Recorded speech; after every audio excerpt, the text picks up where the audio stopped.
Estamos começando mais um episódio.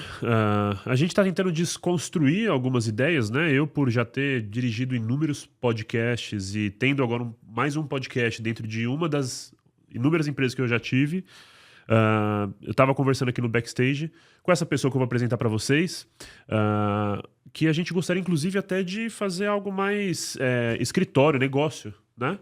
Inclusive, eu vou pedir para você comentar aqui se você acha essa ideia legal. Para a gente desconstruir essa cara chata de podcast, fica muito forçado e vira uma conversa mais natural, inclusive trazendo coisas de negócio, né? Abrindo dashboards, né? Abrindo ferramentas, brincando com as ideias ali para poder explorar a história, mais ainda a história de quem tá falando e fica mais solto. E sem muitas delongas, vou apresentar aqui, agora podemos começar a chamar de amigo, não, já tinham conhecido pessoalmente, mas agora a gente está começando a trocar mais, Lucas Wang, ou Lehon, com o nome original chinês, é isso? Seja bem-vindo, meu amigo. Obrigado, Marcelo, é uma honra estar aqui no seu podcast, obrigado realmente. Meu nome é Lehon porque eu sou descendente de taiwanês, meus pais já vieram para cá há mais de 50 anos, né, e eu estou aqui já... praticamente aqui é a minha terra, né? E aqui realmente a gente desenvolve negócios, né? Desde 1996. Muito bom. 96. 96. Tá, então você veio de lá? Ou já nasceu aqui? Eu nasci lá, eu vim com 2 anos de idade no colo dos meus pais, né? E muito bom. Praticamente, assim, toda a minha educação é daqui, né? Inclusive, eu só sei falar um pouco do dialeto, mas eu não sei ler, não sei escrever, porque eu não tive a educação. Não foi lá, letrado, né? Exato. Muito bom, muito bom. Mas tem, então, o sangue e tem também o brasileiro com força, porque viveu aqui, né? Então, com certeza, com certeza. E meus filhos também são brasileiros, né? Então, aqui já é minha terra e aqui realmente eu construí toda a minha vida, né? Então... Eu amo o Brasil por conta disso, sabia? O Brasil, ele é o povo da mistura, né? Eu acho que a gente fala tanto dos outros países que às vezes tem essa questão da discriminação racial, existe, obviamente, em todos os lugares, mas eu acho que o Brasil sempre foi um país que acolheu muito bem, né, os estrangeiros. É uma terra realmente extremamente fértil, produtiva. O povo realmente é muito aberto, né? E, principalmente, uma grande notícia que a gente tem, por exemplo, quem são da região cristã, né? Nós temos uma grande quantidade de cristãos aqui no Brasil.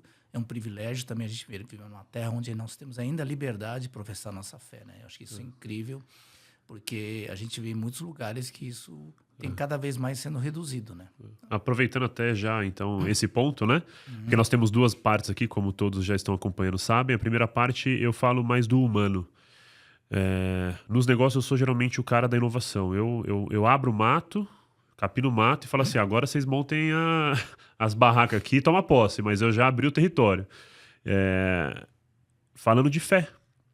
É um lugar muito difícil, né? Pra gente trazer, inclusive, dentro dos negócios, apesar de no Brasil a gente já ter essa mudança, né, de percepção, a gente já tem valorizado isso, né?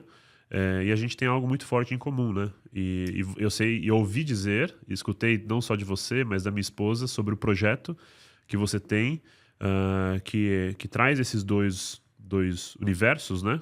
A fé e o negócio, e trazendo para aquilo que eu gosto muito de falar do humano, porque eu sou mais empírico por conta da inovação, né? O inovador ele é mais empírico nas coisas.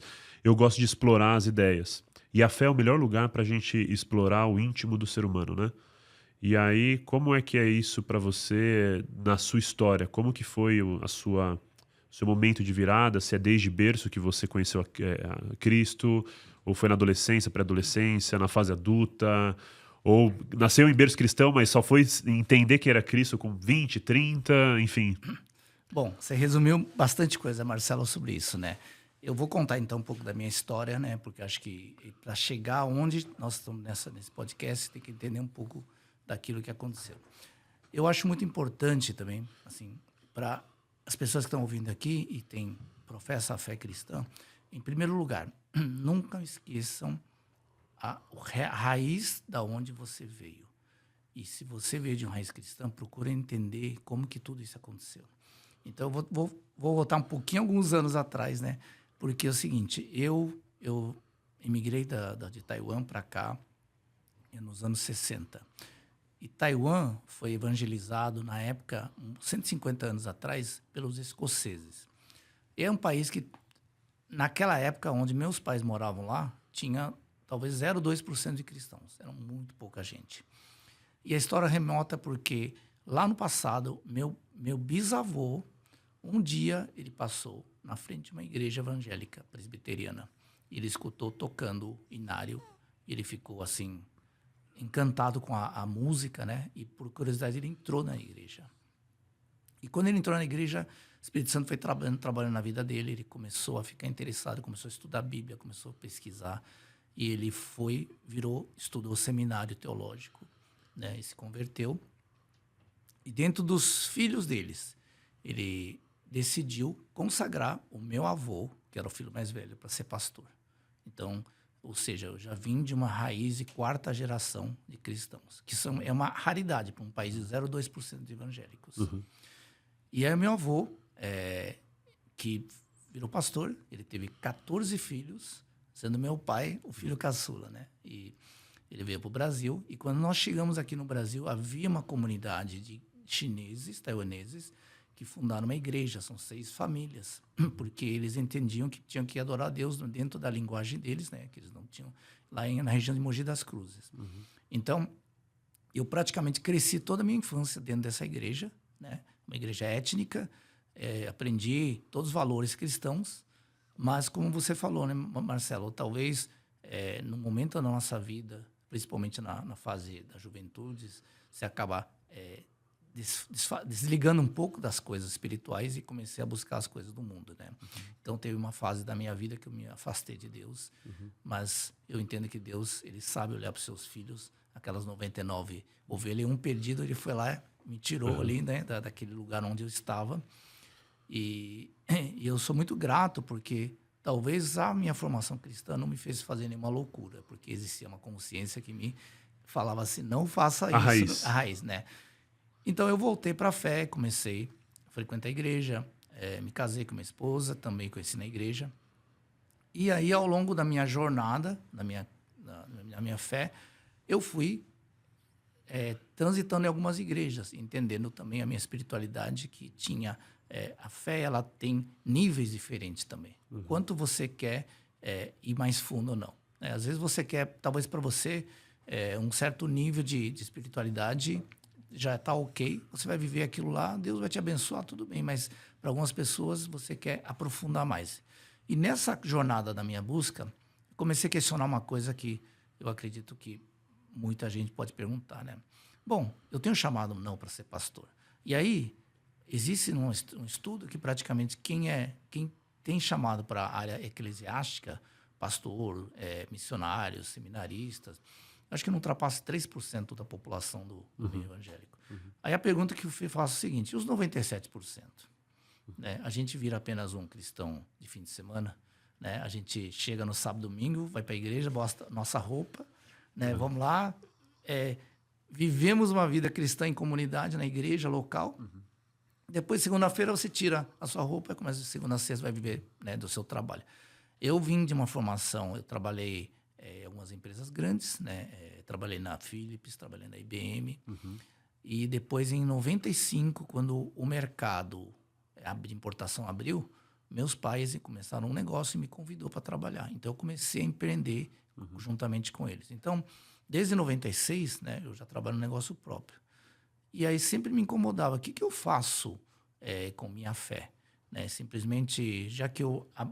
poderia ser pastor, eu não virei pastor, poderia ser um missionário, não fiz isso. Uhum. E o que eu faço como empresário? Né? Será que é exatamente isso? Segunda a sexta-feira eu vivo a minha vida cuidando dos meus negócios e esse fim de semana eu para a igreja. E, de fato, eu creio que eu e talvez milhares de pessoas façam isso constantemente e acaba virando até uma prática. Porque como cristão, tá bom, eu não vou sonegar os impostos, eu vou trabalhar de uma forma legal, eu vou ser mais justo com meus colaboradores.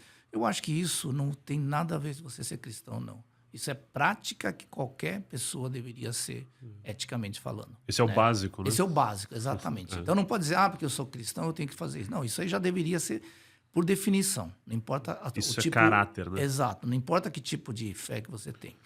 Eu acho que o que vai transcende um pouco mais, além daquilo do que um empresário cristão, ou cristão empresário, né? Que é uma definição melhor. Porque se você coloca empresário cristão, você, na verdade, está dando prioridade a ser empresário e cristão em segundo lugar. Agora, se você é cristão empresário, acima de tudo, você é cristão. E aí aquilo que você faz reflete naquilo que você desenvolve. Então, dentro desse olhar, eu comecei a entender esse conceito da cultura do reino de Deus, onde existem os valores do cristão na sociedade. Como que eu, na minha esfera de negócio, eu poderia desenvolver um trabalho melhor. Tá? Então, algumas coisas práticas que aconteceram na minha vida. Vou dar um exemplo. Quando eu estava trabalhando na empresa, a gente percebia que os funcionários colaboradores tinham problemas de relacionamento entre família, você tinha problema da sua fé também ter afetado, ou você conversava com as pessoas. O cara, não importava se ela era católico, evangélico, muitos, inclusive, estavam afastados da igreja, tá, por alguma decepção. Você via alguns trabalhos assim que não andava, e eu creio que nós, como cristãos, a gente tem um poder de influenciar o ambiente aonde nós pisamos os pés. Então, eu entendi que, dentro da minha empresa, eu precisava fazer alguma coisa. Então, eu tomei uma decisão, chamei todos os colaboradores um dia e falei assim, eu quero fazer uma reunião semanal, onde eu quero compartilhar a palavra de Deus, eu quero ter um momento de orar por vocês. Só que eu não impus isso, eu falei assim, todo mundo tem a liberdade. Se vocês quiserem vir, não vai ser descontado a sua folha de pagamento, 30 minutos toda segunda-feira. Eu comecei fazendo isso e praticamente 80% da empresa participava dessa reunião. E com o tempo eu comecei a perceber algumas mudanças. Primeiro, algumas famílias começaram a voltar para a igreja. Teve duas pessoas que o casamento deles estava em crise, eles começaram a restaurar o casamento. Até o atendimento para os clientes, a gentileza, a bondade começou a mudar. Você via muitas vezes muito ríspido as pessoas, né, porque ele tinha problemas pessoais e contava muitas vezes no seu trabalho.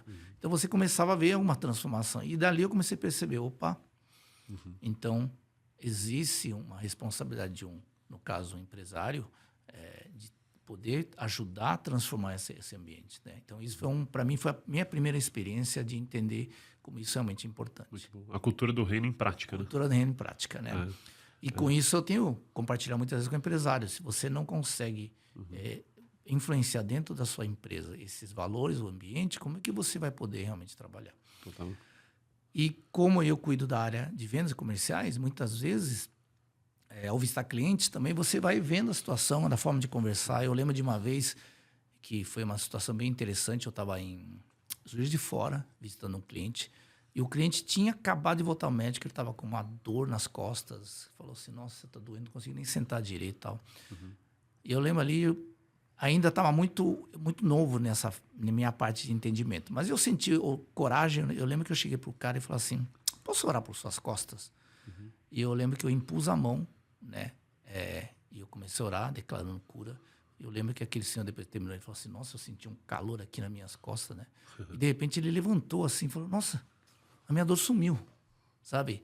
Então, também ali foi uma prova de que até no meio do ambiente onde fomos, né, eu pude testemunhar o amor de Deus numa situação dessa, né? Amém. Foi muito bom. Cultura, talvez você deva ter conhecido o Dr. Miles Monroe. Ele foi um grande pregador, ele vinha aqui em algumas conferências da Sara, né? Nós temos duas pessoas em comuns aqui, nossos pastores, enfim, Bispo Robson e Theo Hayashi, né? Sim. E ele falava muito sobre... Me marcou muito, né? Me amadureceu muito como cristão, porque as pregações deles era sobre character. Ele falava com força. Character. Caráter de Cristo e cultura do reino de Deus.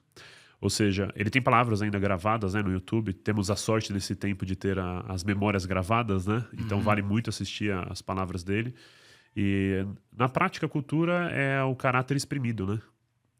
Então, no fim das contas, a empresa acabou bebendo de uma fonte que foi jorrada. Exato. Porque se ela tivesse sido fechada e cessada, como que a cultura ia ser formada ali, né? A mudança que acontece na vida das pessoas é por conta de um transbordar que veio da sua vida, né? Então olha que lindo isso, né? E eu entendo o seu dilema, porque eu vivi 12 anos, desde que Jesus me alcançou, eu tive outro caminho.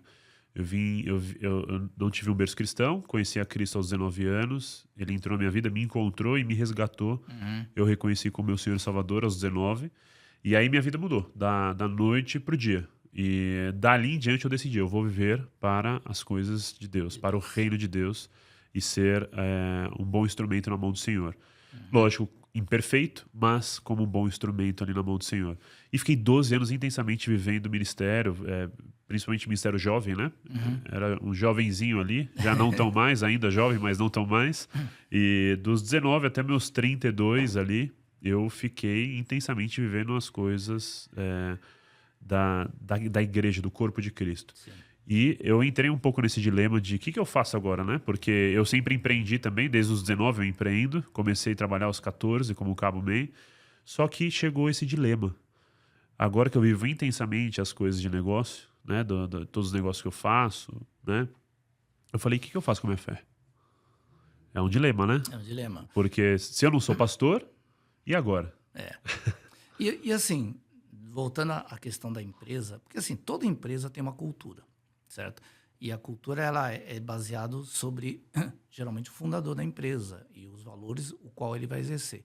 E dentro disso, se o fundador ele não tem os seus aspectos alinhados, né, com o reino de Deus, muitas das coisas da cultura da prática, ela certamente vai começar a ser distorcida também. Então, você que é um empresário cristão, você precisa imprimir a sua cultura dentro da empresa.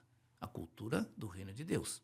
Então, isso vai além das fronteiras da prática, da questão de você ser ético nos negócios, respeito ao indivíduo. Eu acho que isso, como eu já mencionei, ela é mínima, mas a cultura de você realmente entrar mais fundo em relação ao que você vai fazer com os recursos que você ganha.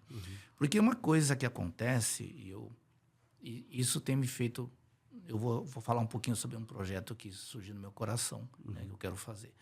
Uma delas é exatamente isso, ensinar empresários a entender o seu papel, empresários cristãos, tá? Eu estou falando para esse público. Entender o seu papel como um gestor de negócios, além das práticas profissionais, de ajudar, porque a gente percebe hoje, principalmente empresários médios, a gente sabe que, pela estatística, em 5 anos, mais de 80% das empresas quebram. Tá? Muitos por má gestão, muitos por não saber administrar seus recursos, muitos não saber trabalhar com o conceito de capital de giro, né? O básico, né? Básico, que muita gente precisa ser ensinado. Então, também, eu entendo que quem tem chamado, quem tem consciência ou está mais posicionado melhor, a gente precisa contribuir para ajudar essas pessoas a melhorar seu skill como empresário. Então, o projeto que eu quero assim desenvolver, além do treinamento, capacitação profissional, eu acho que tem que entender como eu posso ensinar eles a exercer a cultura do reino de Deus dentro da sua empresa. Então, Na prática do reino. Na prática do reino. E uma prática do reino, talvez, que eu sinto assim que existe uma grande dificuldade no mundo, é o seguinte: Deus te deu para os empresários recursos, os recursos financeiros. E infelizmente, né, ou felizmente, tudo que precisa ser feito precisa de recursos financeiros. Então, qual é a tua mordomia, né, empresários, em relação ao dinheiro que é colocado nas suas mãos? Se você simplesmente pegar e em nenhum momento eu falo assim, você não pode desfrutar de comprar algo bom para sua família, sua casa. Isso faz parte também do bem-estar, mas você tem que transcender um pouco mais disso, né? O que você vai fazer com esse recurso? Porque os recursos são... nós vamos embora um dia, os recursos ficam, e como nós vamos trabalhar isso para que o reino de Deus expanda? Então, uma das principais chamados, né, que a gente precisa ainda é o quê? A gente falar do evangelho do reino, que ainda tem milhões e bilhões de pessoas que, ao longo do planeta, que talvez nunca ouviram falar de Jesus, né? E precisa desse recurso. Só que, para chegar a esses recursos, precisa de quem? Precisa de missionários, precisa de agentes de transformações. E essas pessoas, muitos têm chamado para evangelizar, mas eles não têm chamado para recursos de negócio. Então, eles precisam também de suportes. Tá? O suporte, então, poderia vir pelos empresários cristãos. Mas o que eu vejo hoje, existe uma dificuldade entre o empresário e aquele missionário que está no campo conseguir fazer o match, né, dos recursos. Por exemplo, o empresário fala, ok, eu tenho recurso, eu quero doar, eu quero ofertar, mas para quem que eu faço? Porque, infelizmente, existem os dois lados. Existem também os missionários mal intencionados ou missionários também que não sabem trabalhar com os recursos, que acabam desperdiçando de recursos, né? Ou muitas vezes não sabem como fazer a mostragem daquilo que ele está fazendo. Porque tudo que a gente faz, nós precisamos mostrar os resultados. Então, eu tenho, assim, como um dos projetos, fazer exatamente essa ponte de ajudar empresários a trazer os recursos e falar assim, olha, esse recurso que você está aqui ofertando, ela vai para algumas organizações A, B, C, D, mas que existe o quê? Uma validação de um controle de qualidade. Uma homologação, literalmente. Exatamente. Para que essa pessoa, o empresário do reino, o empresário que tem os recursos, ele coloca esse recurso, ele fala assim, eu confio nessa organização, eu sei que esse recurso vai chegar em boas mãos. Né? Ou seja, essa questão da mordomia, de você gerir bem os recursos. E eu vejo que esses dois lados não conseguem, muitas vezes, bater. Então, eu vejo, assim, recursos desperdiçados, aquele dinheiro talvez já poderia ter sido usado para o reino, e aqueles recursos faltando lá no campo também missionário. Então, é algo que eu gostaria de construir no meio para fazer essa ponte e a validação. Muito bom, muito bom. Muito bom. O maior desafio, a gente trabalha com alguns projetos em empresa, inclusive é uma empresa que, na verdade, é um grande projeto de propósito, né? E de propósito no sentido literal da palavra, chamada InChurch, dos meus amigos Pedro e Sidney. E eles são, hoje, a maior plataforma de tecnologia para igrejas. Sim. Né?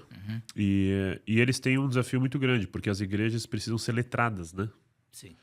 Como você disse, não só os empresários têm dificuldade na boa gestão, como os líderes eclesiásticos, né? Têm dificuldade na boa gestão. E é muito por falta do letramento e da prática do conhecimento, né? Sim. Então, é um desafio muito grande, mas é um desafio super possível quando a gente se levanta organizando. Tem que ter algum pivô que catalisa isso, né? Você, no caso.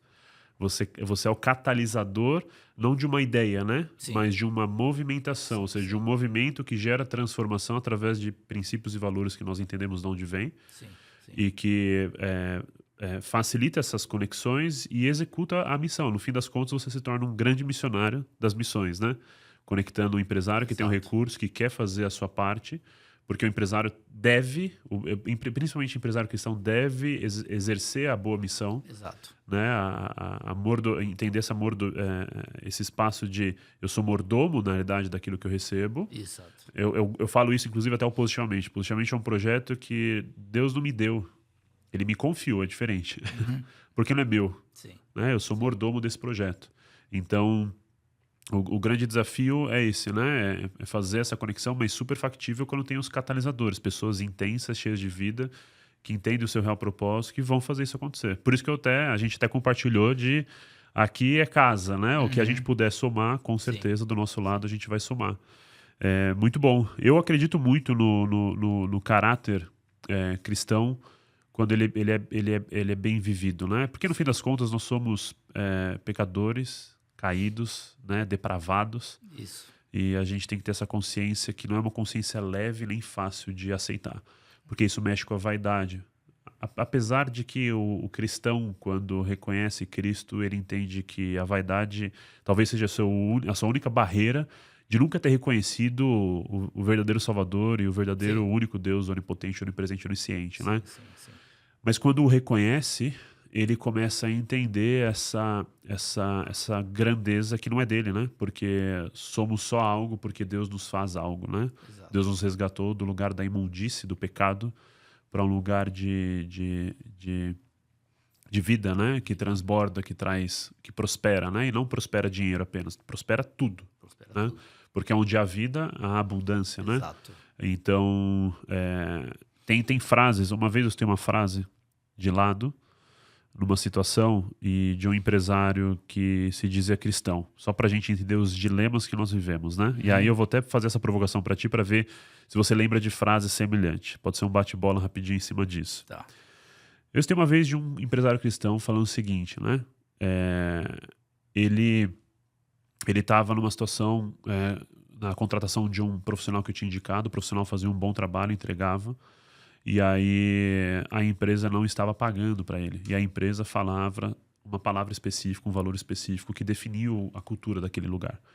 E aí esse profissional me chamou e falou: Marcelo, tá errado isso, né? Eles não estão vivendo aquilo que eles são, ou que eles falam que são. Uhum. Aí eu falei: sim, concordo, peço desculpas por isso, te aconselho a mandar uma mensagem falando sobre isso, se é o que te incomoda. E ele mandou essa mensagem para esse empresário. E aí, numa ligação comigo, esse empresário foi desabafar.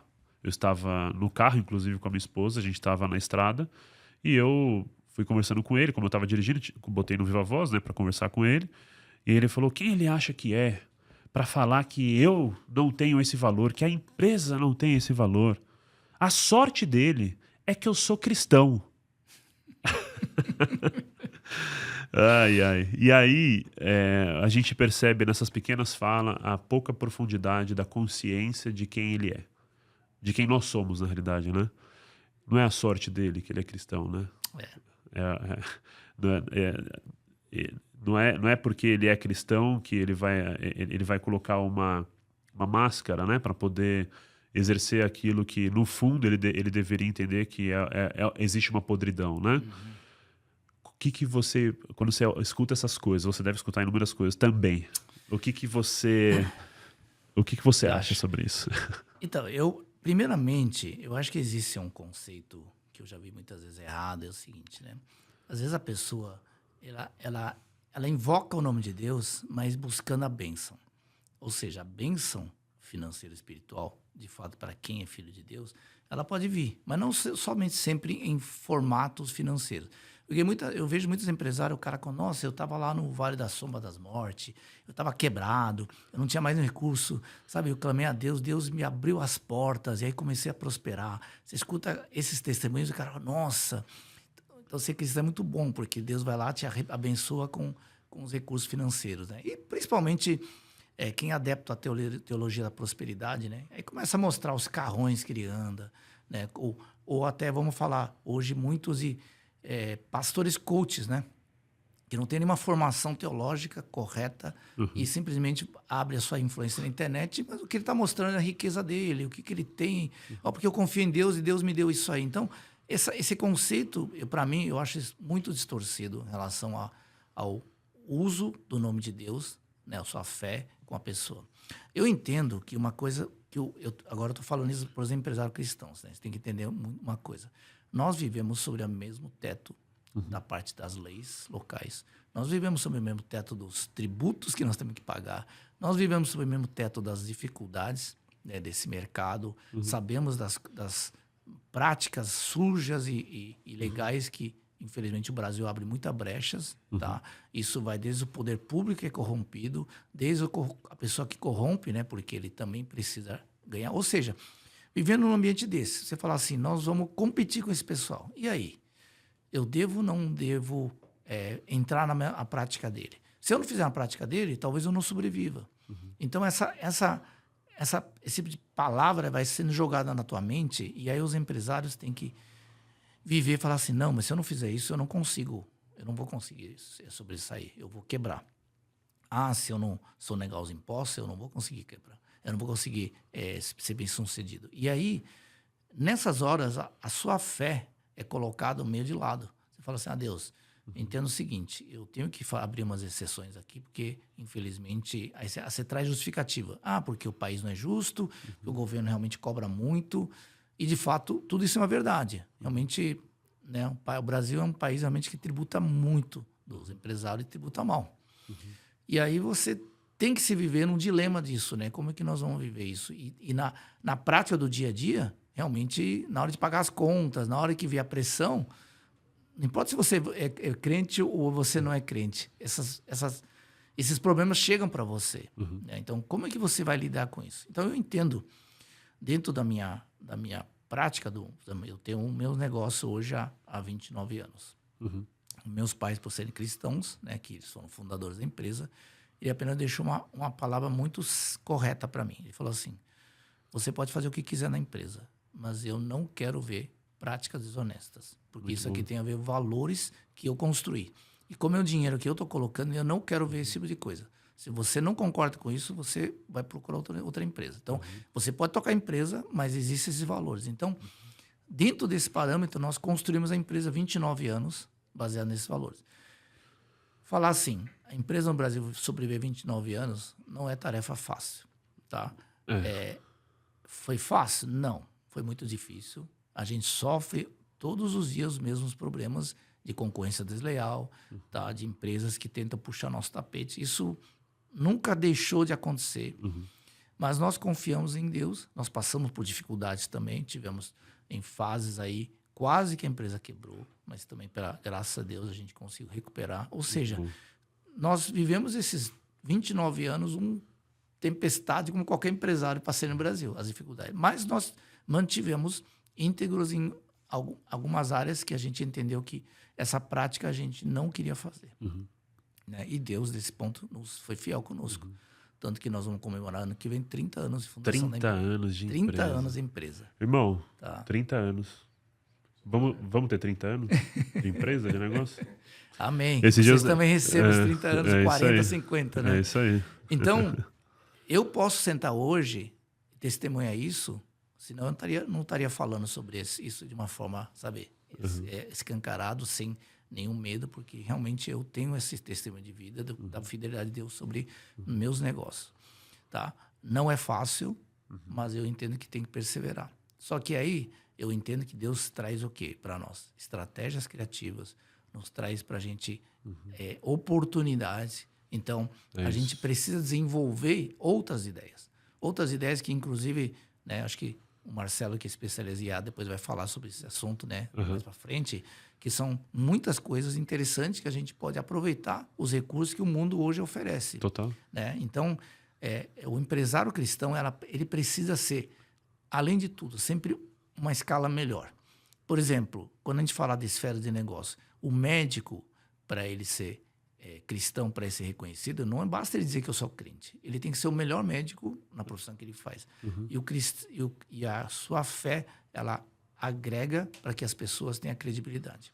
O advogado é a mesma coisa. Então, todas as áreas que a gente exercer, o empresário também, ela tem que ser um empresário mais competente que os outros, né, em relação à sua forma de trabalhar, e a sua fé ela vai acabar te trazendo um plus naquilo que os clientes vão olhar e falar assim: nossa, esse empresário aqui, ele é um empresário coerente e correto do que ele faz.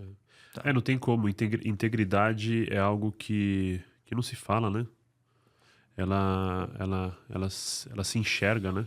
Porque você não consegue fakear a integridade, né? Assim como você não consegue fakear a identidade de uma pessoa, né? Exato. Você pode tentar querer aparentar um monte de coisas. Se no fundo você não for, né? Como um galho podre, como uma árvore podre, não vai ter raízes de fato, né? Sem raiz, uma árvore, ela apodrece, né? E a gente começou falando sobre isso, né? Raízes, né? E a palavra nos traz muito caminho, né? O cedro é uma referência muito forte para isso, né? Que aguenta tempestades, né? A tua empresa, a tua história é como um cedro, né? Um cedro. Com raízes profundas, resiliente, aguenta as tempestades, como hoje, né? Uma chuvinha aí, ó. Então é uma chuvinha, é o dia que alaga, é o dia que vem a tempestade, é o dia que vem o sol escaldante, que seca tudo, enfim. Então a gente olha para isso, por isso que é referência pra gente, né? A gente acaba aprendendo muito mais. As pessoas devem estar se perguntando por que a gente não tá falando de IA, né? E eu gosto de trazer, olha que interessante, meu amigo, vou te trazer uma referência aqui para já encerrar minha parte e passar pro meu querido amigo e sócio Gabriel. Mas olha que interessante. Eu gosto muito, como eu falei desde o começo, eu sou a cabeça mais empírica, né? Sim. Então eu estudo outras ciências, além das ciências exatas, tem outras ciências maravilhosas, como a filosofia. Sim. Filosofia é a mãe dos saberes para o homem, Sim. certo? Assim como tem outras técnicas interessantes de estudo, que é a etimologia. Sim. A etimologia estuda a origem das palavras. Nós temos a origem da estrutura da palavra, né? Temos a filologia, que é o estudo da evolução da origem dessas palavras, e da origem até hoje. E nós temos o estudo semântico das palavras. Olha que interessante. O estudo semântico diz o contexto daquela palavra e a essência daquela palavra. Uma das coisas que a gente tem perdido muito nos tempos atuais, e acredito eu, agora falando abertamente relacionado à fé, é que nós estamos passando por um momento de desconstrução mais profunda da realidade.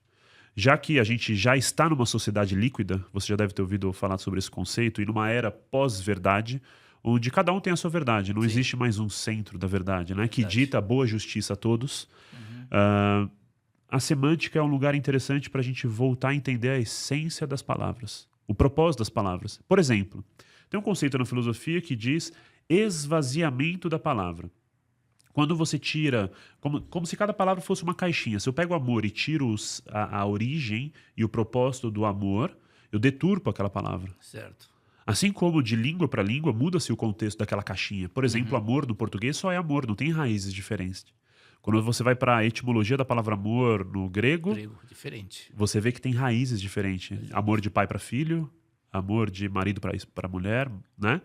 Então, você percebe que a própria língua determina a estrutura da semântica. E a palavra artificial, ela é interessante porque ela não é uma palavra recente. Olha que legal. Deixa eu pegar aqui, ó. Artificial do latim, artificialis, feito com engenho, né? Ou seja, artificial é aquilo que é produzido pelo ser humano em oposição ao que é natural, que não envolve intervenção humana. O termo também pode descrever o que é feito por meio de técnica ou habilidade, servindo como uma imitação ou simulação de algo natural. Então, o homem, quando produziu fogo, ele artificializou o quê? O calor e a luz. Certo. O homem, quando ele produziu a eletricidade, ele conseguiu artificializar a energia. Então, o artificial não é só para a inteligência. Quando a gente fala em inteligência artificial, nós estamos falando o quê? Que nós conseguimos simular a inteligência. Nós estamos desenvolvendo uma emulação da inteligência, que não é tão inteligente assim.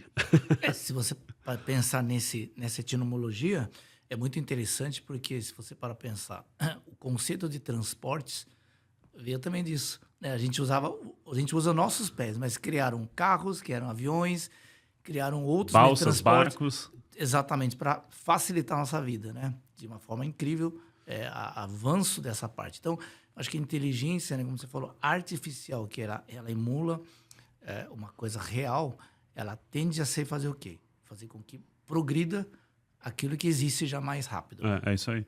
Ou seja, o artificial não é que não seja natural. Sim. Ele pertence ao natural, mas não veio de forma natural. Sim. Ou seja, por que eu estou trazendo esse ponto? Porque nós estamos humanizando a tecnologia e estamos esfriando a humanidade. Estamos esvaziando a humanidade dela mesma nessa desconstrução. E aí eu finalizo aqui falando dessa parte que nós estamos aqui, que é importante. Por isso que a primeira parte a gente fala sobre o humano, e a segunda parte, né, humanos e pessoas. Sim. E a segunda parte a gente fala sobre negócios, com o meu sócio Gabriel. Trazendo essa questão de como que a gente entra, então, agora nas empresas, entendendo já a fé, entendendo quais são as melhores práticas para o humano conseguir ir para esse novo tempo, que já é artificializado, não como vai ser ainda, mas já é artificializado em parte. Sim. Entendendo essa loucura toda, né? Porque a gente tem aplicado aqui projetos interessantes, não só de... o nosso, lógico que os maiores projetos, a maioria dos projetos aqui são de comercial, né? IA para comercial, que é onde nós temos como estatisticamente a principal dor das empresas. Mas em áreas interessantes como saúde, tem uma empresa chamada Vida Vista, é uma health tech, onde a gente está desenvolvendo algoritmos para poder ajudar no pré-diagnóstico e prognóstico de pacientes. Ou seja, nós estamos treinando IAs para poder ajudar a mapear esses dados para poder trazer mais previsibilidade para a saúde, né? Em várias camadas de aplicação. Esse é um dos casos. Assim como a gente está falando no backstage, uma grande empresa chamada Promoção, onde a gente tem um Squad as a Service dedicando toda um time para transformar a empresa 100%. É uma empresa que fatura 400 milhões por ano. Em 2 anos a gente vai artificializar o negócio inteiro, fase por fase, aceleradores em todas as camadas possíveis. E aí eu deixo esse momento empírico, né, para fazer essa transição, e aí vocês começarem a falar de negócio, já com esses 2 negócios, Vida Vista e promoção, e aí escutar de ti, perguntando para ti, ele vai trazer de ti coisas como as suas experiências iniciais de IA, quais são suas dificuldades com a IA hoje, enfim, aí ele toca aqui. Tá bom. E aí teremos mais encontros. Esse é o primeiro obrigado. de muitos. Obrigado, foi uma honra estar aqui realmente. Obrigado realmente por essa oportunidade, né, de poder compartilhar um pouco do projeto e também certamente agora esse papo com o Gabriel vai ser muito bom. Muito bom. Muito obrigado. Uma honra recebê-lo, meu amigo. Obrigado, viu? Bom, então, estamos aqui na parte 2 do nosso episódio. Hoje, se você não assistiu a parte 1, eu te convido porque eu estava aqui nos bastidores e fiquei maravilhado com muitas coisas que o Lucas trouxe pra gente. Para mim é um privilégio recebê-lo. Vai ser muito legal falar um pouco mais nessa parte 2 sobre negócio. Então, para você que já acompanha, você entende que a gente faz 2 fases, né? A primeira fase é um pouco mais empírica, filosófica com o Marcelo. Eu entro um pouco mais agora em inteligência artificial e negócios, mas a ideia é ouvir o nosso convidado que tem uma bagagem incrível. Então, a primeira coisa que eu gostaria de fazer é te agradecer mais uma vez.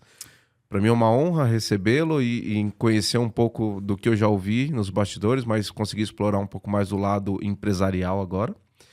E aí a minha primeira pergunta que eu abro até para a gente começar o nosso processo é entender um pouco dessa trajetória de quase 30 anos de empresa.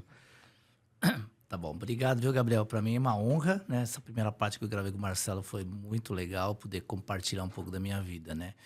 Agora eu vou falar um pouco, então, da parte empresarial, a minha história, né? Então, eu sou formado na área de tecnologia em computação.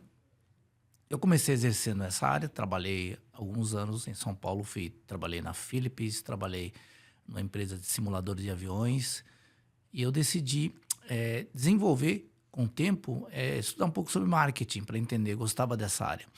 E aí eu fui trabalhar na IBM, aqui em São Paulo, fiquei 3 anos na IBM. E em 95, o Fernando Collor, ele abriu importação para o Brasil, né, tirando a reserva do mercado e tal. E nessa época, meu pai, que ele já era um comerciante, trabalhava com brinquedos, ele começou a importar alguns produtos e me convidou para trabalhar. Então, eu aprendi a desenvolver, né? Eu já tinha assim, uma experiência de ajudar na loja, então eu gostava de vendas.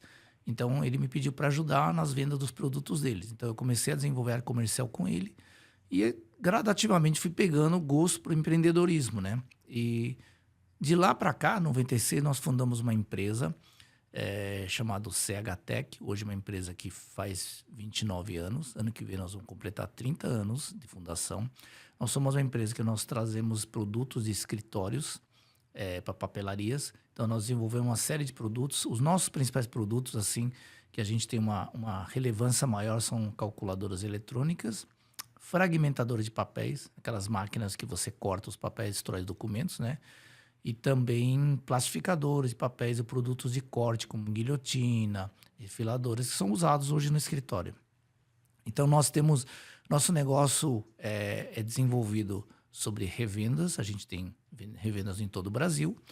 Tá? Nós temos trabalhos com e-commerce. Então, a gente vende para e-commerce, para os sellers e marketplaces poderem vender.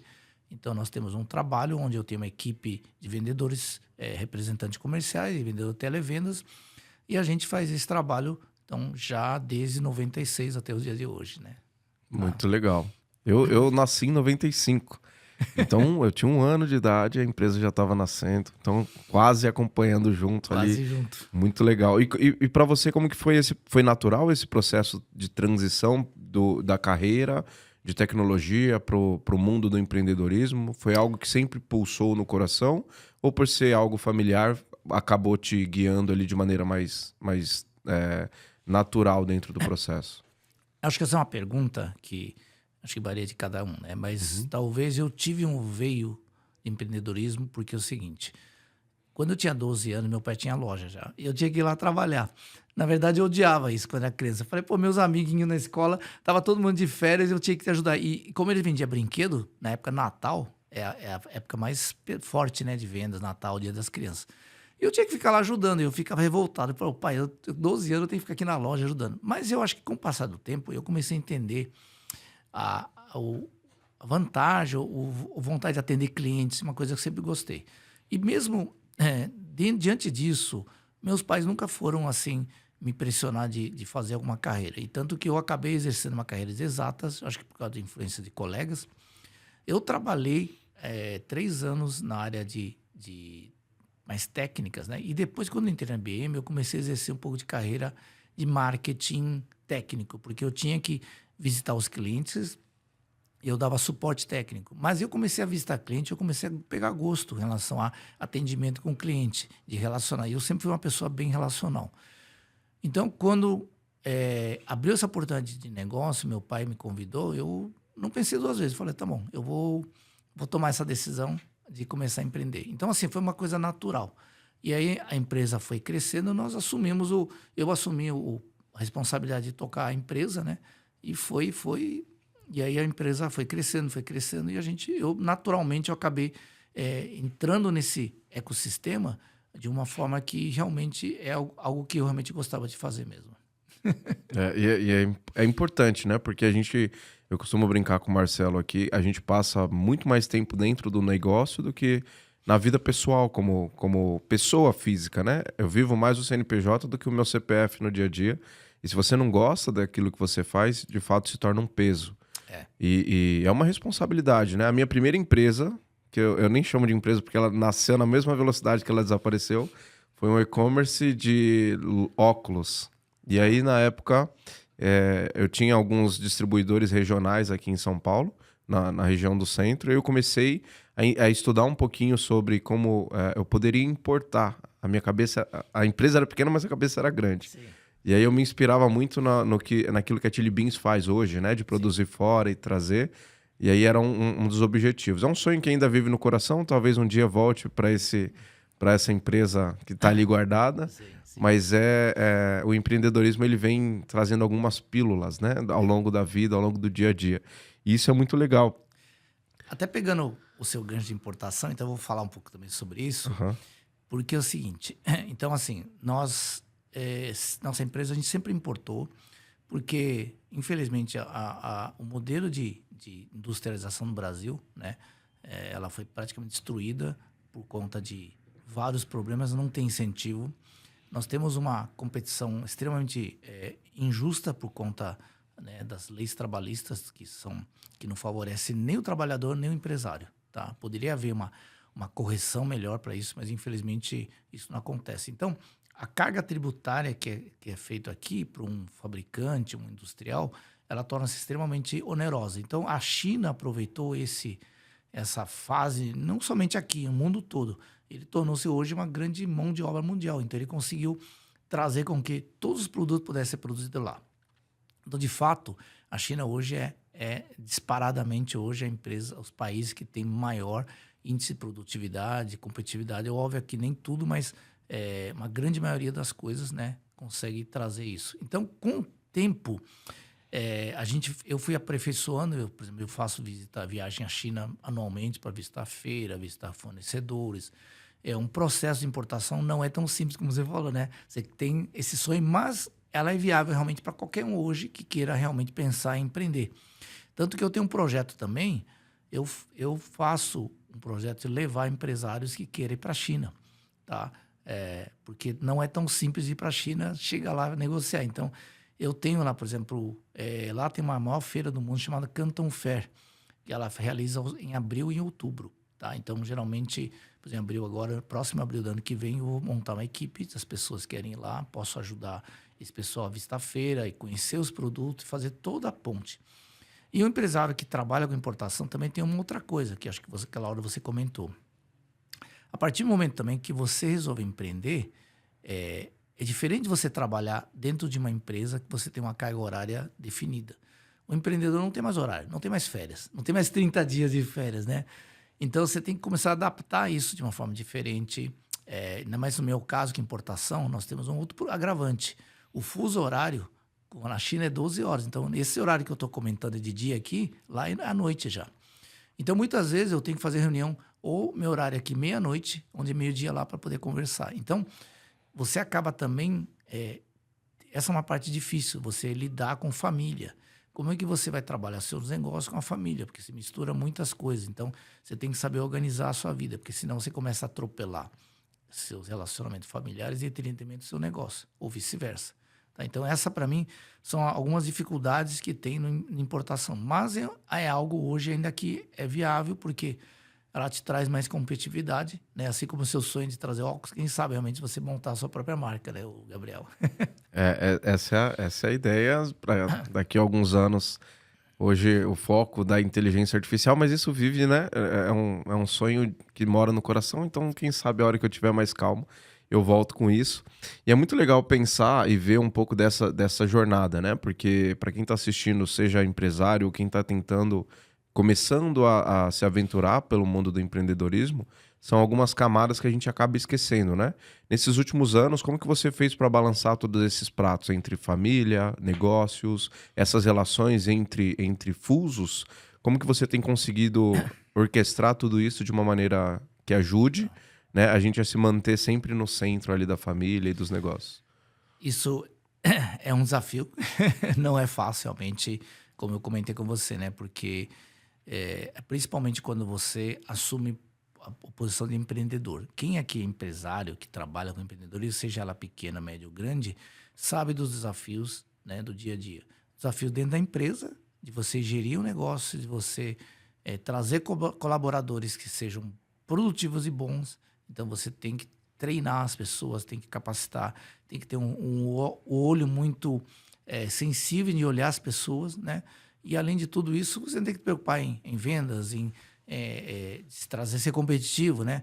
Então, tudo isso traz para você uma carga extra de trabalho, que muitas vezes, talvez quem veio de um trabalho fixo, um CLT, quando ele vai empreender, pode ser que ele, no começo, ele sente muitas lutas, né? Falando, nossa, não era bem isso que eu esperava. Mas eu vejo que existe uma recompensa, né? Que justamente a possibilidade de você multiplicar os seus recursos, seu patrimônio, ela é muito maior. Então, o empresário é o que possa realmente trazer isso para a sua vida, sua família. Mas, ao mesmo tempo, exatamente isso aí. Se você tem família, se tem filhos pequenos, como é que você vai conciliar esse tema? Eu acho que não tem como ter uma fórmula secreta para resolver isso. A vida tem que ser trabalhada em equilíbrio. E eu entendo que equilíbrio tem a ver com 3 fases da nossa vida. Tá? Existe uma palavra grega chamada souzo, né? Souzo é corpo, alma e espírito. Se você não trabalha as 3 áreas em equilíbrio, o corpo, cuidar da sua saúde, fazer a sua academia, prática esportiva, a sua alimentação, se você não souber cuidar disso, ela vai começar a descompensar. Aí, a sua parte corpo entra também, aí depois tem a alma. A alma tem os seus sentimentos, suas volições, suas vontades, que se você não conseguir desenvolver um controle também sobre essa área, você vai começar a descompensar. E o espírito, por quê? Nós somos seres espirituais. Se eu, que sou um cristão professo, eu não cuidar da minha vida espiritual, relacionamento com Deus, isso vai também trazer outra descompensação. Então, eu entendo que para a prática de ser um empresário bem-sucedido, se as 3 áreas não estiverem em equilíbrio, vai trazer desequilíbrio em uma área e que vai afetar as outras 2 áreas. Então, não importa em que sentido que esteja. Então, eu acho que isso faz parte de um empresário que tem que cuidar dessas 3 áreas em equilíbrio. E aí, o sucesso, ela vai vir como consequência. Muito bom, muito bom. Uma lição para você que está assistindo isso, porque são 29 anos de experiência. Então, isso é importante frisar. E é legal, você falou um ponto muito interessante, né? Eu venho de uma jornada que eu não tenho empreendedorismo na família, eu vim me descobrindo empreendedor no meio do caminho, e aí você tem esse choque de realidade, porque quando você é criança, você está acostumado a ver empresários de novelas e filmes, que nas novelas e filmes parecem que trabalham pouco. Aí quando você vem para a realidade, que você vê que você trabalha 12, 14, 15 horas por dia, você toma um choque de realidade. E é natural, né? É o desconforto que te gera o crescimento. Então, o quanto que você cresce nessa jornada como pessoa, como profissional, é só quem está vivendo a jornada mesmo que consegue entender. E aí, olhando para tempo, né? Eu gosto de falar muito sobre o tempo da empresa que vocês estão... que vocês criaram, porque de fato é uma estatística que você trouxe no primeiro episódio, na primeira parte, na verdade. Em média, em 5 anos, pelo menos 80% das empresas deixam de existir. Exato. Por N fatores, né? E aí eu acredito que o que mantém uma empresa de pé nesses últimos anos, obviamente passando por, às vezes, percalços, instabilidades, é muito a inovação. Sim. E aí a minha pergunta é, o que vocês fizeram de inovação nesses últimos anos que ajudaram vocês a se manterem em pé nesses últimos quase 30 anos?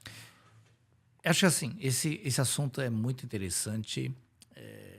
Eu sinto realmente muita dificuldade de ver muitos empresários quebrando justamente por má gestão, né?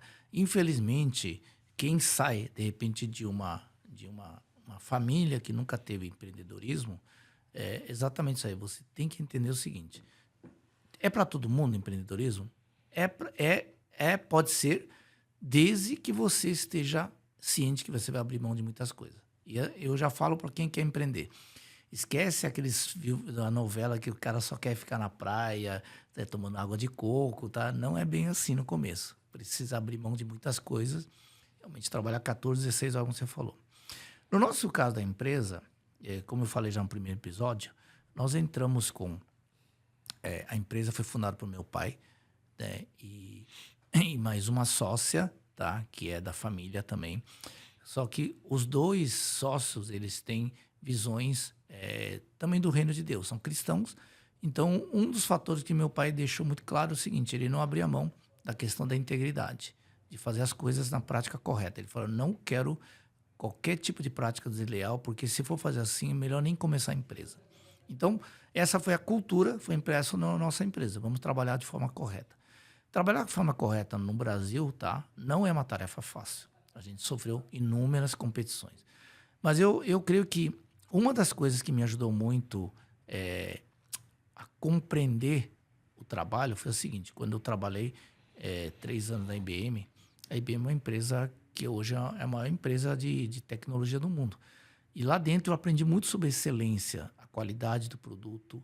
E ela sempre vendia os produtos muito mais caros que os outros. Mas fala assim, por que a IBM conseguia vender? Porque tinha um valor que consegue imprimir para as pessoas. Então, desde o início, eu entendi o seguinte: para eu trabalhar produtos onde eu vou ficar brigando preço com as pessoas, eu não ia conseguir. Então, eu comecei a desenvolver marca. Então, uma coisa muito importante com o empreendedor, branding, é algo que pode fazer com que o seu produto escale um valor. Mas o seu branding tem que ter um valor que você vai posicionar. Se você posicionar um produto numa marca de low cost, tá, você vai brigar com low cost. Se você posicionar uma marca de um valor intermediário, mas não é só posicionar. O seu serviço, a qualidade, tá, o que você oferece, ela tem que ser condizente. Porque não adianta você colocar uma marca top, mas seu serviço não consegue se atender. Então, nesses anos todos, a gente posicionou a marca, investimos muito em marketing, fizemos um trabalho onde eu mesmo, no fornecedores lá na China, eu não buscava pelo preço, buscava pela qualidade. Eu pagava mais caro? Pagava. Mas a gente foi construindo isso ao longo da carreira, né, de tal forma que hoje somos muito reconhecidos no mercado pela qualidade do trabalho. Então, isso é uma coisa que você não constrói de uma hora para outra. Leva anos e anos para você fazer isso. Então, talvez foi um dos segredos que hoje a empresa ainda está de pé, né? Porque talvez se eu entrasse na briga de preço, pode ser, provavelmente eu estaria já fechado. Que legal. E aí, no final das contas, então, a principal inovação foi o posicionamento, né? Entender para quem vocês queriam falar, se comunicar e ir em busca disso. Exato. De maneira assertiva, que é uma dificuldade, né? Uma deficiência do mercado. Às vezes, o empresário ele está tão necessitado de um faturamento, de um investimento, de dinheiro como um todo, que se perde no meio do caminho. Quer conversar com o público A, público C, público D, todos os públicos ao mesmo tempo e não consegue construir exatamente isso que vocês construíram. Exato. E é importante, né? É importante você ter uma fundação para que você possa subir uma casa. E isso é o ponto que diferencia no médio e longo prazo. A gente conversa com dezenas de empresários aqui todos os dias e a gente tenta trazer isso como relevante. O quão importante é você se estabelecer como uma marca reconhecida. Isso. Porque isso vai te trazer longevidade.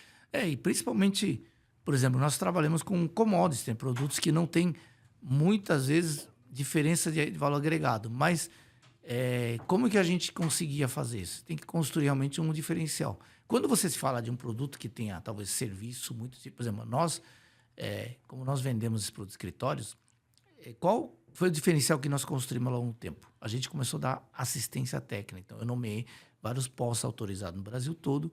A gente trazia peças para consertar, porque a gente sabe que não são produtos baratos. Então, a gente dá uma tranquilidade para o cliente seguinte: olha, você não vai ficar na mão de um produto que você comprou, depois passou a garantia, você vai ter que jogar no lixo, né? Então, isso aí são formas de você desenvolver diferenciais para você poder trazer uma segurança para o cliente, né? Ou seja, mostrar para ele que o serviço é importante. Então, quando você trabalha com produtos, mercadorias, o serviço ela é muito importante. E se você só trabalha com serviços, a sua competência naquilo que você entrega, ela tem que passar uma percepção de que, puxa, eu paguei e valeu a pena pelo que eu paguei. Né? Se a percepção que ficou, eu tenho um sentimento que isso não foi muito bom. Por exemplo, eu estava conversando agora há pouco com o Gabriel, né? Tá fora aqui do ar. Ele estava falando que existia no mercado uma época, né? Alguns anos atrás, um monte de gente na área de mídia social. Tá? Aí mídia social, assim, um monte de gente, marketing digital, né? Todo mundo fala, eu sou de marketing digital. E você começava a ver milhares de pessoas oferecendo serviço. A sensação que tinha é que na hora que você contratava, era um vigarista que não conseguia entregar. E aí eles deturpou, inclusive, o mercado como um todo, né? E é ruim porque você está contratando um serviço e fala assim, nossa, esse cara não vai me entregar o que eu quero. A frustração é muito grande. Então, é muito importante você, como empresário, principalmente na área de serviço, você realmente exceder a expectativa. Porque eu te garanto que isso vai te trazer mais cliente, porque a indicação sobre isso vai ser melhor. Você vai ficar satisfeito e vai realmente transferir essa satisfação para outros clientes também potenciais aí. E é interessante como tudo isso que você falou é o mínimo, né? Deveria ser intrínseco em todo profissional.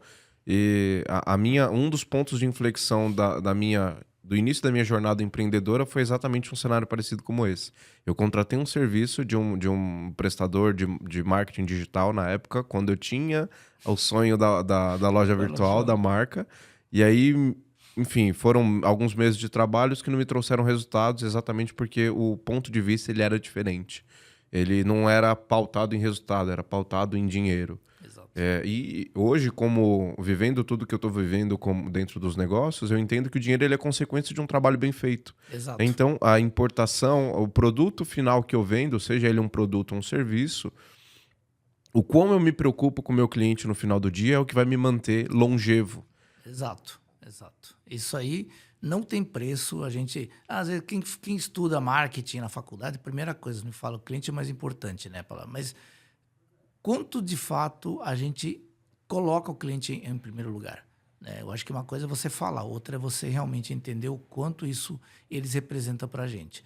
E aí a questão também tem a seguinte: nós somos clientes em algumas outras áreas, né? Nós somos fornecedores e clientes. E aí tem a palavra, o ditado fala bastante falado, né?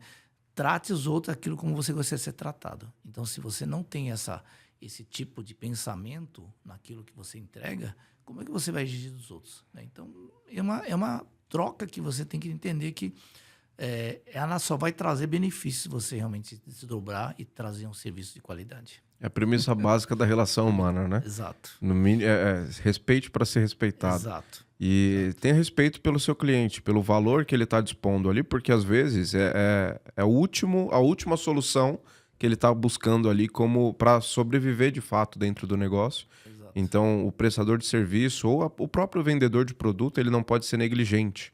Né? É uma das filosofias que a gente traz dentro do nosso negócio. Aqui, principalmente, a gente tem a equipe de desenvolvimento e a gente fala muito isso. Uhum. Seja responsável com o projeto que está nas suas mãos, Isso. porque, de fato, esse projeto que está ali, ele tem uma expectativa muito alta do outro lado. Exato. Às vezes o empresário ele está deixando de contratar uma inovação para dentro do negócio dele para fazer o projeto. E a gente precisa ter certeza de que nós estamos dando o nosso máximo. E isso para tudo na vida, né? A gente está falando de negócios aqui majoritariamente, mas para tudo, relação interpessoal, relacionamento com a família, com os amigos, a maneira que você se posiciona. Até Tá complementando uma coisa interessante. Claro. Eu posso até falar isso como uma experiência própria. Como eu estudei a área de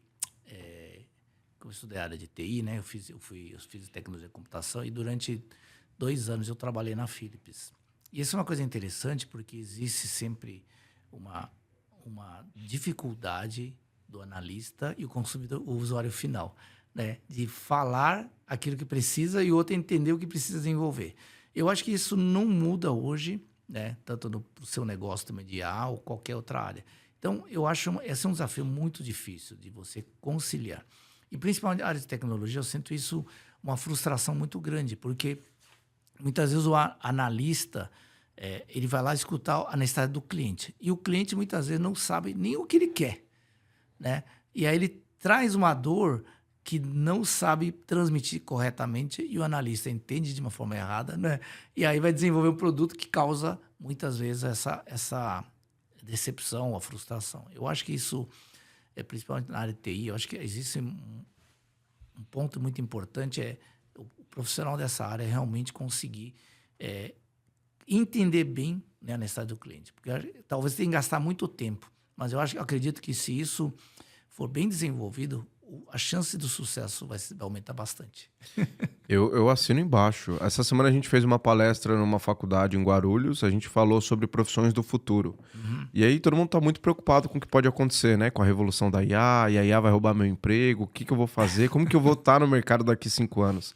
Inclusive foi uma pergunta que surgiu, o que a gente acredita que daqui 5, 10 anos vai acontecer com o mercado tradicional? E aí, pegando até um gancho do seu ponto, eu acredito que esse é o diferencial. Hoje, aqui na empresa, uma das coisas que a gente costuma dizer para todo mundo é que a gente não vende IA. Embora nós sejamos uma empresa de IA com core em IA, a gente vende inteligência de negócio.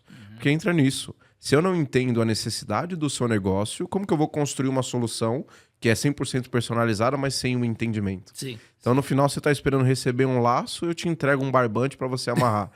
Então, é totalmente diferente, né? E ter essa preocupação, e o profissional do futuro, ele entra nessa cadeira, em ser um consultor. E aí eu vejo que cada vez mais a inteligência artificial vai trazer para a gente esse nível de preocupação com o outro, né? O outro cliente mesmo, ou o outro humano. A gente fala da esfera de negócios, então estar interessado em entender a cada camada do negócio do meu cliente para que eu possa esticar a IA ao máximo, para que eu possa, de fato, modelar ela de maneira que seja eficiente. Sim. Então, isso eu acredito, isso eu já vejo acontecendo aqui dentro dos negócios e dos clientes que a gente atende, mas é um profissional, principalmente de tecnologia, que no futuro precisa ter essa mentalidade.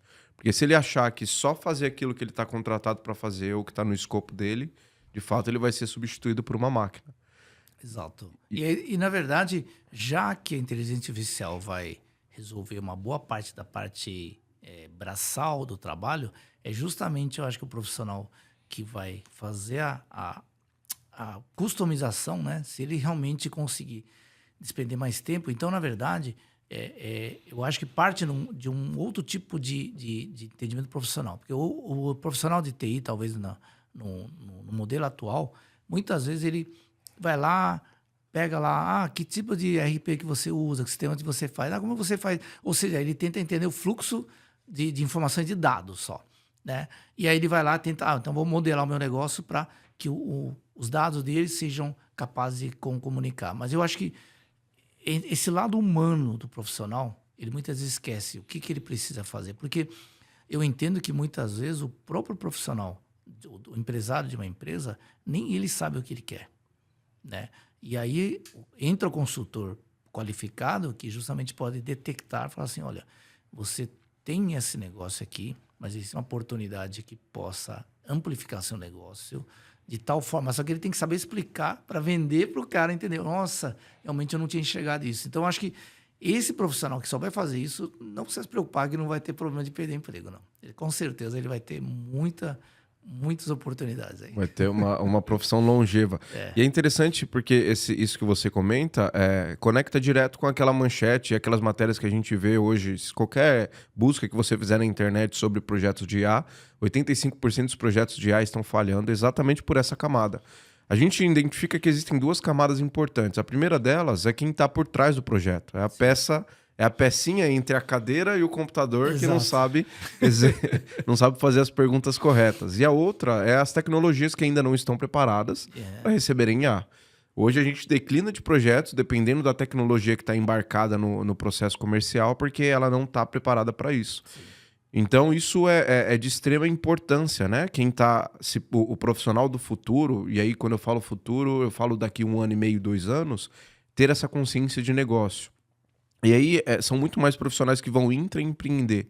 Os profissionais que são consultores, que entendem da camada como um todo, para que elas possam fazer as perguntas certas no momento certo e aí seguir um pouco da linha de raciocínio que você comentou, né? Exato. De não só entender o fluxo de tecnologia, porque o fluxo de dados no final do dia, ou se você fizer ali uma base básica de ciência de dados para analisar e extrair, você consegue entender. fazer. Mas a lógica do dia a dia, e isso que você comentou sobre o empresário nem saber para onde que ele quer ir, é o que a gente precisa pegar na mão e guiar, né? Então isso volta um pouco no conceito que a gente falou ainda há pouco, se importar e se preocupar com a pessoa que está do outro lado, até porque por mais que a gente faça negócios B2B, B2C, independente da sigla que a gente traga, no final são pessoas para pessoas, né? Exato. Isso aí, eu acho que essa humanização, né, com as pessoas, eu acho que até eu entendo, vamos supor, vocês como consultores, né, se vocês despenderem esse tempo maior com esse pré-análise, eu acho que isso vai trazer uma diferença muito grande, porque às vezes o que eu percebo nessas reuniões na época, que não esteja a inteligência artificial, a área de implantação de sistemas, o cara faz uma reunião, entende as coisas, já manda o orçamento, vamos começar a implantar, né? E aí o certo é, na verdade, ele mergulhar dentro da empresa e gastar não é a palavra certa, mas despender mais horas para que ele possa falar assim, como que funciona todo o fluxo da empresa, né? Como que os funcionários trabalham, como é que trabalha o desenvolvimento. Aí você consegue trazer aqui e desenhar um modelo que realmente seja adequado à sua necessidade, né? Eu fico aqui ouvindo você dizer e na minha cabeça só bate é o básico, isso é o básico, isso é o básico. É interessante como o básico bem feito transforma muitas profissões, né? Às vezes a pessoa ela quer ser tão inovadora, tão disruptiva e ela esquece o básico. Exatamente. E aí entrando nessa seara de IA, como que você acredita que a IA pode ajudar o seu negócio?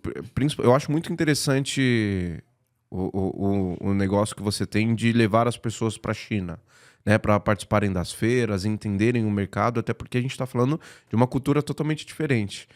Como que você acredita que a inteligência artificial ela pode potencializar, como que ela pode ser sua aliada dentro desse processo num cenário atual e num cenário um pouquinho mais futuro, né, daqui 1 ano e meio, por exemplo?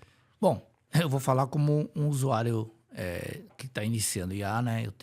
Eu tenho consultado, eu tenho usado o IA para algumas coisas do dia a dia. Eu acredito que todo mundo, até fizeram uma pesquisa que eu acho que mais de 70% dos adolescentes também já usam IA até na sua escola, no seu dia a dia.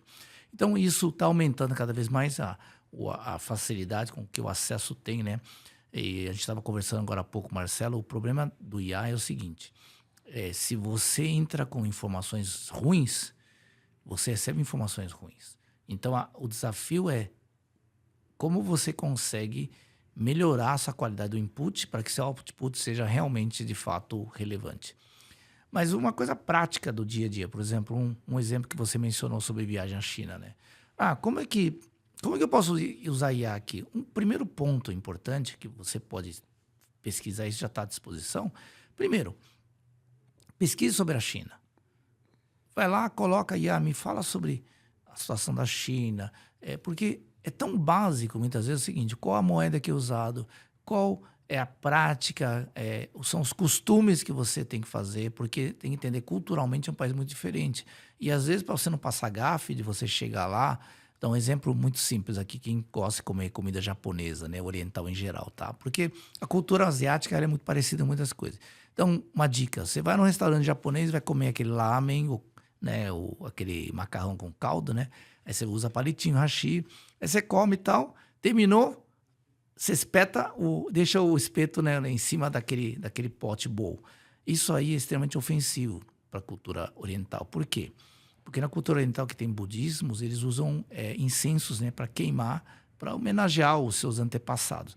E o fato de você deixar o stick, os palitos assim, de pé ou alguma coisa nesse sentido, é como se fosse uma falta de reverência.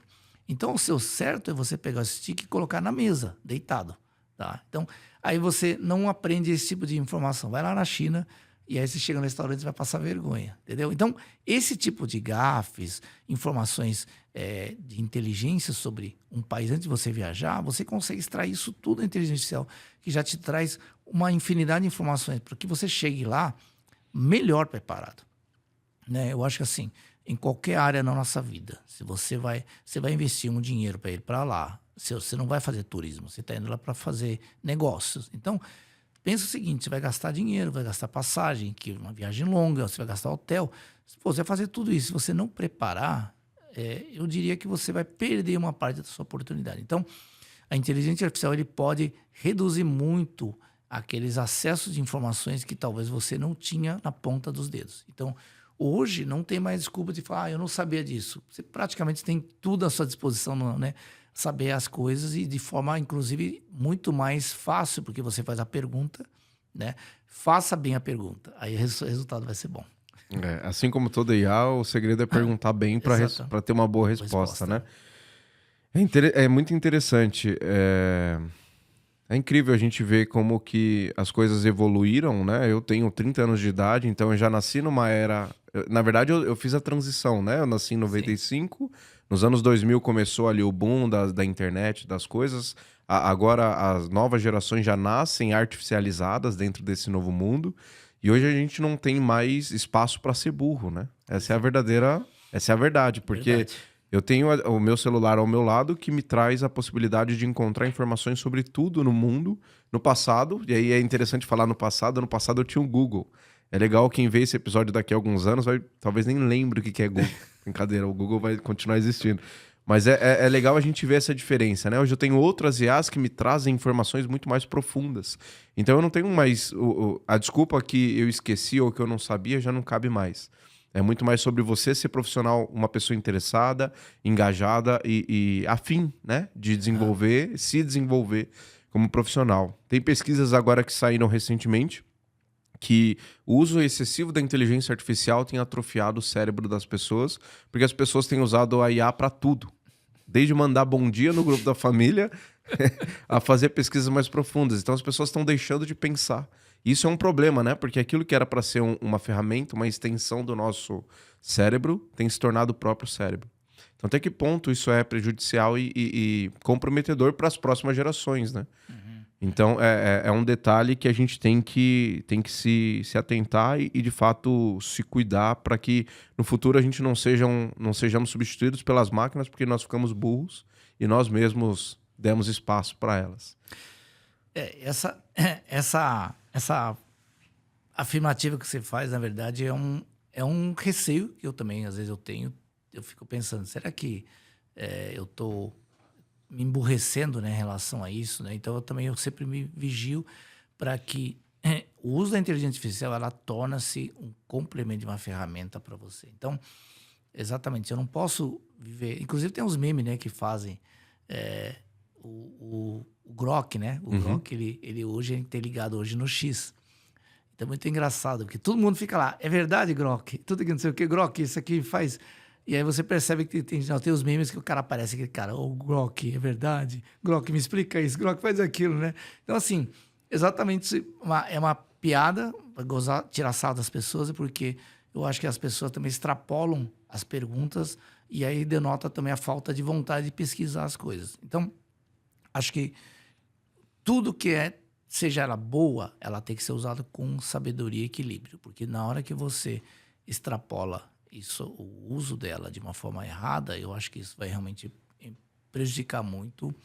Eu sei que qualquer ferramenta, seja ela boa, seja ruim, ela pode ser usada para o lado ruim também, né? Então precisa realmente se resguardar e você realmente trazer isso para ser o seu aliado. Então o que eu vejo hoje para negócio, né, que é o do meu dia a dia, ela tem muitas ferramentas que eu acredito que por exemplo, eu não tinha essas informações. Às vezes eu vou visitar uma região da cidade, eu vou lá falar, o chat, ou o Grok, ou qualquer uma dessas, ou o próprio Gemini, me dá uma perspectiva do tamanho da cidade, qual o poder de consumo, qual a renda per capita, como que desenvolve isso, quais são os principais clientes. Ou seja, olha que coisa sensacional, que antigamente tinha geointeligência, né, que rastreava isso aí. Hoje você está na ponta do seu dedo com uma simples pergunta que te traz informações sobre a cidade, sobre o mercado, sobre a região, como que são os principais clientes, que de lá eu já consigo traçar, opa, essa cidade que eu vou visitar, eu já tenho algumas informações que, inclusive, por exemplo, eu trabalho com vendas e muitas vezes eu vou numa cidade e vou visitar representantes comerciais. E quem trabalha com vendas sabe, representante comercial, ele carrega 4, 5 pastas, né? E quando vai um diretor da empresa, né, alguém, ele vai lá e já leva para você conhecer os principais clientes da cidade. E muitas vezes, se você, antigamente, quando eu não tinha essa informação, numa cidade, você era obrigado a aceitar da forma como ele foi. Hoje, não. Eu já olho, assim, os clientes que existem, aí eu chego para o representante quando eu viajar, e esse cliente aqui, você não está me levando?